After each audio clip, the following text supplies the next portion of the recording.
My name is Kevin Monkman and welcome to the video tour of my MET ePortfolio. Before I begin showing you around the site, I wanted to set up the foundation upon which much of my MET learning, including my time in ETEC 590, was built.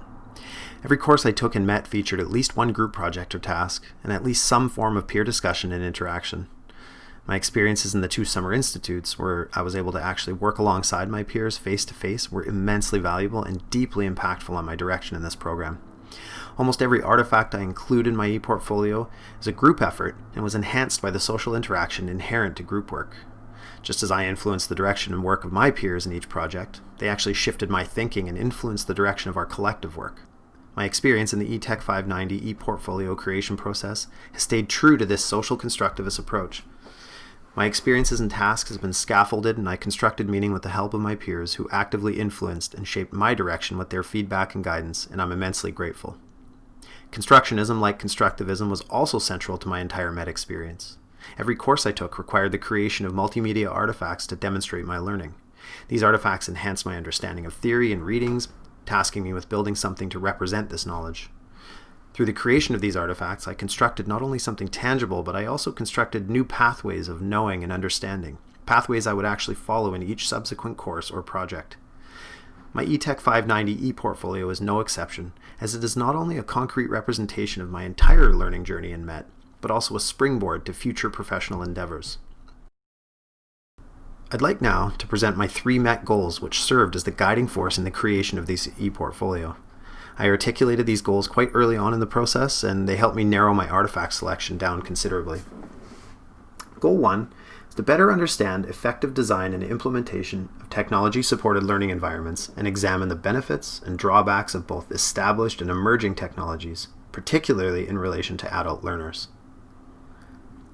Goal 2, to determine the benefits and drawbacks of digital games and learning so I can be an informed advocate of their potential use with my students.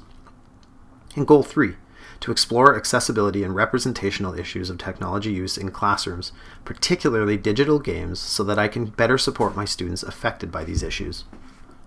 After much early deliberation, I zeroed in on a clear purpose and audience for my work with the help of my group, which I articulate in the first Welcome section of my site's homepage.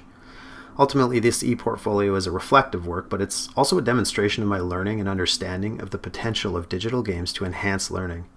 Articulating my goals, purpose, and audience early on really helped me focus my work in this process and allowed me to become very concise in my design and selection of artifacts.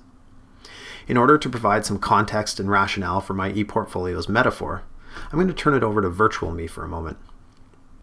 My MET experience was one of skill building, exploration, and discovery, all of which are also key tenets of countless digital role-playing games, or RPGs.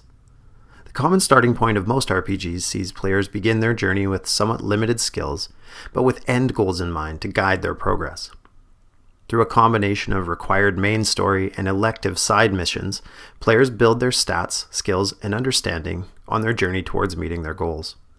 The decisions they make on their journey influence their path and direction and dictate the way they level up or gain new skills, stats, and understanding. In many well-designed RPGs, by the end of the journey, players have honed a skill set that changes the way they approach and interact with not only the game world, but also the real world. I began my MET journey with a desire to better understand the pedagogical, theoretical, and practical facets of educational technology, so I could effectively use them in my practice. I also hoped to explore the way emerging technologies could potentially enhance my practice. The social constructivist approach employed by many of my MET course instructors, with an emphasis on group projects, had a profound influence on the artifacts I produced, the skills and knowledge I gained, and the way I experienced my MET journey. Much the way an RPG's non-playable characters shape the richness of a player's experience, my MET peers enhanced the richness of my MET experience. The core MET courses, like well-designed RPG main story missions, provided me with the foundations that underpinned my entire journey, equipping me with a solid knowledge base that I could use to apply my learning to both my elective course experiences as well as my professional practice. The elective courses I took, akin to an RPG's side missions, allowed me the chance to apply skills learned in the core courses in order to deeper explore emergent technologies like mobile technology, virtual reality, and digital game-based learning. Finally, I was lucky enough to participate in the first and second MET Summer Institutes, both of which were formative experiences on my journey. I view these course experiences like secret missions or finding a rare legendary item in an RPG.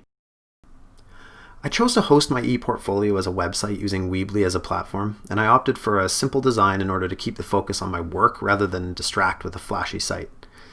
Like in many great RPGs, you can of course navigate and explore the site as you see fit, but I added navigational signposts in the form of navigation buttons at the bottom of each page as well.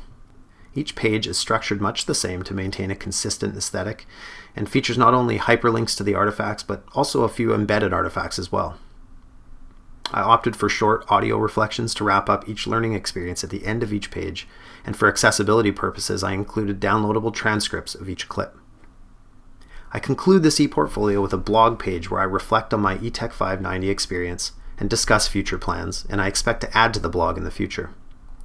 From the articulation of concise learning goals, audience, and purpose, through to the curation of and reflection on my chosen artifacts, this entire process has been a wonderful journey.